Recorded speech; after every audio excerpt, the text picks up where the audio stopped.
Hi guys, we're here for another episode of Auto Culture. Syempre, usapang Toyota. Small body tayo mga koto. Syempre, ito, DX US version mga koto. Syempre, kasama natin ang owner, Sir Sid Sia. Sir Sid, kamusta po tayo muna? Syempre, dito tayo. Mabuti naman. Buti na lang boss, maganda panahon natin, Sir Sid. Syempre, medyo pumabor talaga sa AE92 mga kauto.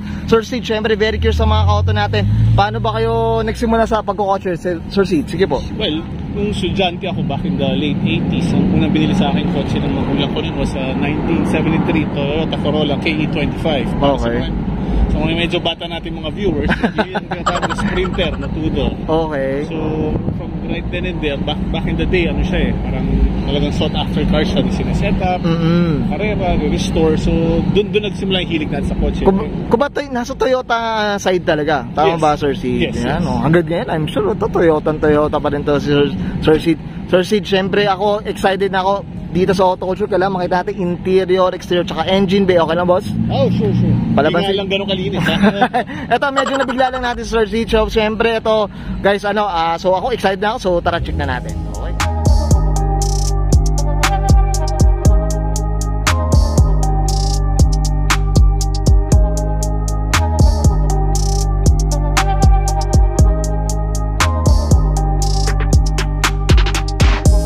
Okay, usapang interior tayo mga ka-autos. Sir Sid, anong meron dito, boss? Medyo kakaiba, boss. Sige ba? Well, stock lang siya basically. Okay. But yung pinaltan dito, yung if you notice yung gauge cluster niya, okay, may tachometer siya. Yung original version nito came out na, syempre yung mga DX model, walang tach yan. So, speedometer, fuel, tsaka temp lang yan. Parang XL o XE. Okay. So, kumuha tayo sa mas taas na modelo, yung tinatawag na LE, na may tachometer. Tapos, ang siguro ang iba dito is, if you notice, kulay blue yung interior yun nga. Yun ang una ko tatanong yun. Sige, Sir Sid, anong kwento niyan? Sige po. Well, originally it came from the factory na blue interior. So stock rin siya. Pero, syempre, kung US kasi, maraming options lumalabas sa US na hindi lumalabas sa bansa natin. So, I think this is one of the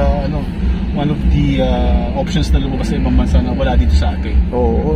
Ito talaga, nung nakuha nyo nga, Sir Sid, blue na talaga siya. Yes.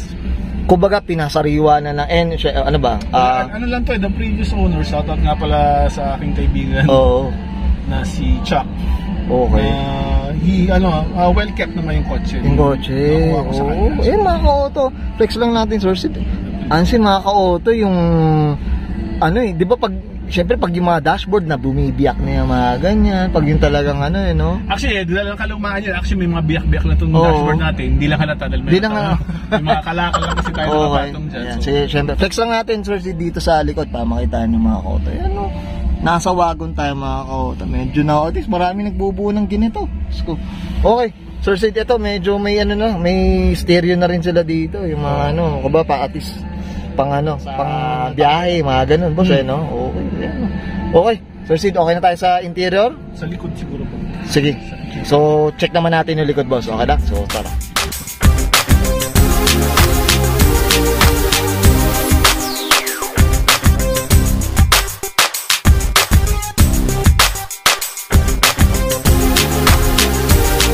Usapang likod tayo, Sir Sid, anong meron dito po? Sige po. Well, aside sa kalakal natin, kasi AE92 day ngayon. Boss, Kasi ang station wagon kasi, the main selling point yan is marami kang makakarga. Okay. Ngayon, ang problema dyan is, if you notice, panay bintana yan eh. Sometimes becomes a security issue. Siyempre, nakikita yung laman ng sakyan mo. Okay. So, minsan babasagan ka niya, pasukan yung sakyan mo. Ngayon, meron silang tinatawag na tonneau cover or cargo cover tawagin. Ito siya. So kung meron kang ayaw mong makita na bagay sa kargahe nyo, tatakpan mo lang ganyan. Tatakpan mo lang. Auto. Tsaka blue din, Sir Sid, Yes. Kasi talagang walang lahat blue. Ganun lang mga auto. Kung makikita nyo sa camera mga auto, ayan. Upuan, sidings, lahat ng plastic. Okay. Ganda, okay. Sir Sid, okay na tayo dito sa interior, boss? Okay, so check naman natin yung labas. Okay, usapang exterior tayo, Sir Sid. Anong meron dito, boss? Sige po. Well, since US version siya, extended bumper. Ito yung tawag natin na 5 mile per hour bumper. Okay. Ayun na, sinasabi ng mga Amerikano na pag mo siya ng 5 miles, pagtakbo mo 5 miles, hindi dapat siya ayun yung term nila, boss. Okay. Tapos if you notice, itong corner light natin, okay, parang reflector tayo. ano yan, sa exclusive yan para sa US version. Okay. And if you notice, pati headlight natin may parang may Yung parang ano, no? May pimple eh, no? May ganun. may tagawad siya. May tagawad. So, yun. Tapos, Sige po. Boss, kulay pala, Sir Sid. Anong kwento na ito? Ano ba? Original color pa? Napinturahan na? Ano po? Sige po. I think napinturahan na to. I think original color nito was white. Okay. I haven't checked the bin, pero it's either silver or white. Kasi yun ang techno usually sa blue eh. Okay. Na interior. Ah, okay. Boss, sige po. Mags naman. Yung mags naman, mags natin is sa US, baka na yan eh, pang 2-door, pang GTS na Corolla. Sa Japan naman, pang GT o GT, correct me if I'm wrong, pang live-in. So, oh, live-in eh, no? 14 inch by 5.5. Ang ano lang natin dyan is pinaano natin. Pina-refurb na lang. Oo. Lang yan, kasi mahilig tayo sa stock. Kaya natin ang lower. Although medyo lowered siya. Pamagandya tindig, tama ba, Sir Sid? Sakto lang. Pina-refurb lang natin. Refurb na. Sa yan. Baliches ba? Yan. Ito may pangalan ng shop. Sorry. Ito boss, yung glass ba nila, ano ba? Tintless, ano ba? May, ano ba? Blue glass ba yan? Parang hindi ko alam kung blue glass talaga siya. Oo, Nagdadala ng blue na interior. Interior eh, no? Chinek ko naman lahat. Original pa naman. Toyota. Lahat pa naman ng glass na may tatak ng Toyota. Toyota ba? Oh. So okay pa naman siya. Okay, eh, no? Diyos ko. Eh, mga ka-auto, tingnan nyo, wagon yan, no? Okay. Sige, boss, dito tayo sa likod, boss. Ayan. Ito, fix natin. Ayan. Sige, boss, dito tayo. O, ito naman, gagaya ng harap, naka 5 mile per hour bumper din siya. Siyempre, yung taillight, iba siyempre kasi wagon yan. Tapos meron tayong, yung tawag dito, side marker. Para, side marker. Alam mo sa US, maarte sila sa safety. So, Kailangan. parang additional safety yan. Tapos meron tayong rear wiper. Okay. Gana pa rin yan. Yung stock natin na third brake light. Third brake light, oo. Ayan. Kasi pati windshield washer na panglikod. Nandyan pa, no? Kompleto pa talaga. Ito, boss, mga flare yata nila, boss. Ito, mukhang ano ba?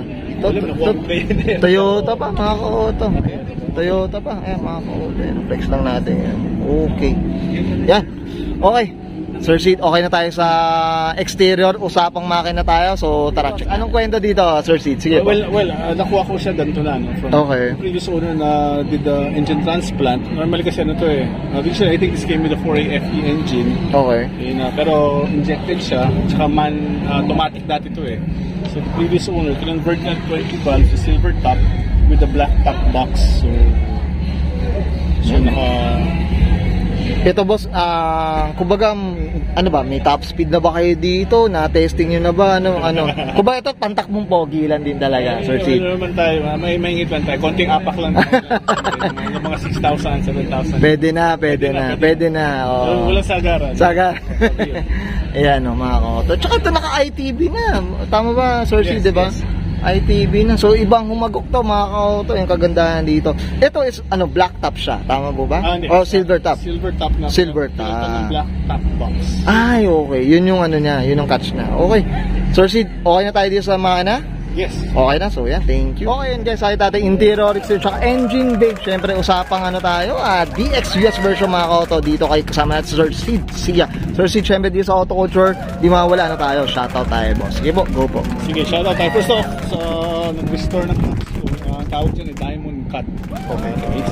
One is R&D Visions, finishing ng dun sa Novaliches. Napakaganda, napakagaling, napaka-professional na gumawa. Yeah. Secondly, mga nag-aalaga ng makina ko. Number 1, Tatang Works, ang aking late great friend, si Patrick Bautista. Thank you. Ngayon, take over niya anak niya, si Polo, si Pauline. Okay. Siyempre, bakit natin si Olive, ang misis, ang may bahay niya. Yan, siyempre. Tatang Works.